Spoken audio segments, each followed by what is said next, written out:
Shalom Bapak Ibu Saudara yang terkasih dalam Tuhan. Selamat malam, salam Patunggilan.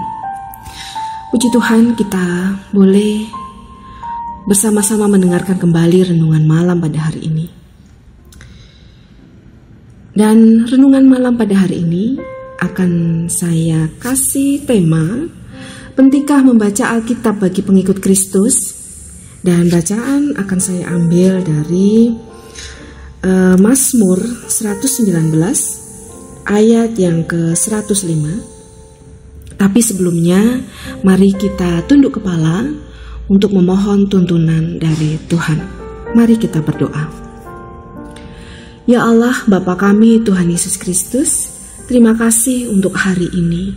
Terima kasih untuk apa yang boleh kami terima pada hari ini. Tuhan, saat ini kami menundukkan kepala dan berdoa memohon tuntunan dan hikmat dari Tuhan, supaya firman Tuhan yang kami akan baca dan renungkan ini bisa lebih kami mengerti. Ampuni segala salah dan dosa kami bila ada terselip kata yang tidak berkenan di hadapan-Mu. Terima kasih Tuhan Yesus. Haleluya. Amin. Tema pada malam hari ini adalah pentingkah membaca Alkitab bagi pengikut Kristus. Bacaan firman dari Mazmur 119 ayat ke-105. Demikian firman Tuhan. Firman-Mu itu pelita bagi kakiku dan terang bagi jalanku. Amin. Saat kita mendengar pertanyaan, pentingkah membaca Alkitab bagi pengikut Kristus? Mendengar pernyataan seperti ini, umat Kristen memiliki berbagai pendapat dan tanggapan sebagai orang yang sungguh-sungguh percaya kepada Yesus Kristus. Coba kita renungkan sejenak. Pentingkah membaca Alkitab bagi kita? Untuk lebih jelasnya pertanyaan akan saya ubah ya, menjadi apakah Tuhan menginginkan orang-orang yang ditebus oleh darah Kristus membaca dan mempelajari perkataan dan perintah Tuhan? Untuk menjawab pertanyaan ini tentu tidak bisa menjawab sembarangan. Dibutuhkan penyelidikan Alkitab tentang apa yang Tuhan perintahkan dan ajarkan tentang firman-Nya. Oleh karena itu, Alkitab harus menjadi sumber yang harus diselidiki untuk mengetahui hal itu, dan bukan pendapat manusia yang mengabaikan dan memberontak kepada Tuhan. Satu pertanyaan penting berkaitan dengan pertanyaan di atas. Sebagai orang percaya, dari mana kita tahu bahwa percaya pada Yesus Kristus akan memperoleh keselamatan dan hidup kekal? Saya yakin bahwa Bapak Ibu Saudara yang terkasih yang saat ini mendengarkan akan memiliki jawaban yang sama, yaitu Alkitab. Memang benar Alkitablah mencatat pengajaran dan pernyataan itu. Jikalau Alkitab merupakan sumber pengetahuan satu-satunya yang menjelaskan Yesus adalah Tuhan dan Juru Selamat, bukankah juga Alkitab adalah sumber satu-satunya dalam mengetahui bagaimana seharusnya umat percaya hidup sebagai orang percaya? Filsafat dunia tidak mengajarkan itu, tetapi membencinya dan berusaha menjauhkan umat percaya untuk mempercayai Alkitab dan Kristus dengan memperkenalkan berbagai hiburan seperti televisi, sehingga umat percaya mengabaikan Tuhan dan firman-Nya.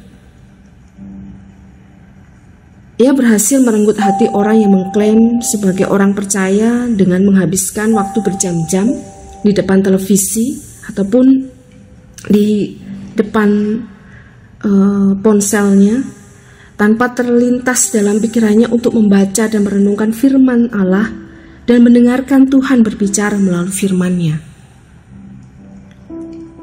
Masih ingatkah pertama kali kita berkata, "Saya percaya pada Yesus Kristus sebagai Tuhan dan Juru Selamatku," dan menerimanya masuk ke dalam hati saya. Ia menebus dan mengampuni saya dari segala dosa-dosa saya. Saya adalah anak Allah. Mungkin kalimatnya setiap orang berbeda-beda, tapi intinya hampir sama seperti yang saya sampaikan tadi.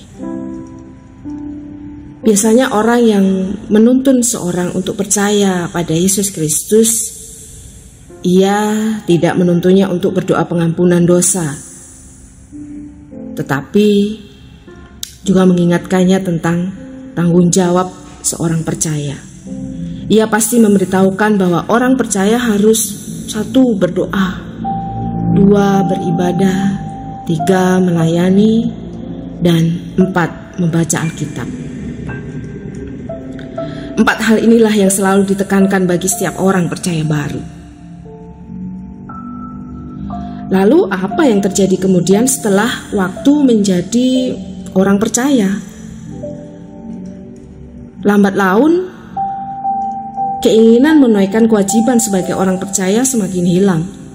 Dengan berbagai alasan dan argumentasi mencoba membenarkan diri dengan berkata, banyak kok orang Kristen tidak membaca Alkitab. Bahkan ada anak pendeta yang tidak membaca, anak majelis, anak penginjil. Mereka merasa tidak perlu membaca Alkitab. Bahkan ada juga mungkin gereja yang tidak memiliki wadah untuk mengajak jemaatnya untuk membaca Alkitab. Ribuan alasan disampaikan umat percaya hanya agar tidak merasa bersalah karena gagal menunaikan kewajibannya sebagai orang Kristen. Apakah berbagai alasan ini bisa membuat Tuhan memaklumi mereka yang mengklaim diri sebagai orang percaya? Tentu tidak. Tuhan ingin umat percaya menjadikannya sebagai terpenting dalam hidup dan tidak ada yang lain. Keinginan menjadikan Kristus paling utama dalam hidup akan datang dengan sendirinya ketika orang itu sungguh-sungguh percaya pada Kristus, pada Tuhan Yesus. Roh Kudus akan memberi kerinduan dan keinginan untuk terus-menerus memiliki persekutuan dengan Allah. Roh Kudus akan memberi kerinduan ingin mengetahui kehendak Tuhan dan firman-Nya. Keinginan seperti ini tidak dimiliki mereka yang berpura-pura sebagai orang percaya. Rasa haus akan kebenaran firman Allah hanya dimiliki mereka yang memiliki iman dan percaya kepada Yesus Kristus. Inilah yang menjadi ujian bagi setiap orang percaya. Dan cobalah kita renungkan hal itu. Banyak sekali firman Tuhan yang menyarankan kita untuk membaca Alkitab. Banyak sekali.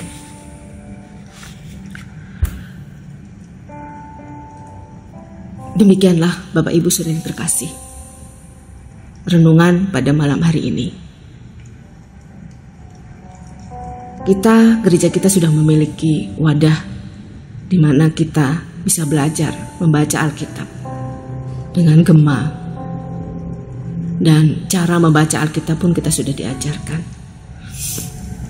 Mari Bapak Ibu, apa kita hari ini sudah membaca Alkitab dengan anak-anak kita, dengan pasangan kita? Terima kasih.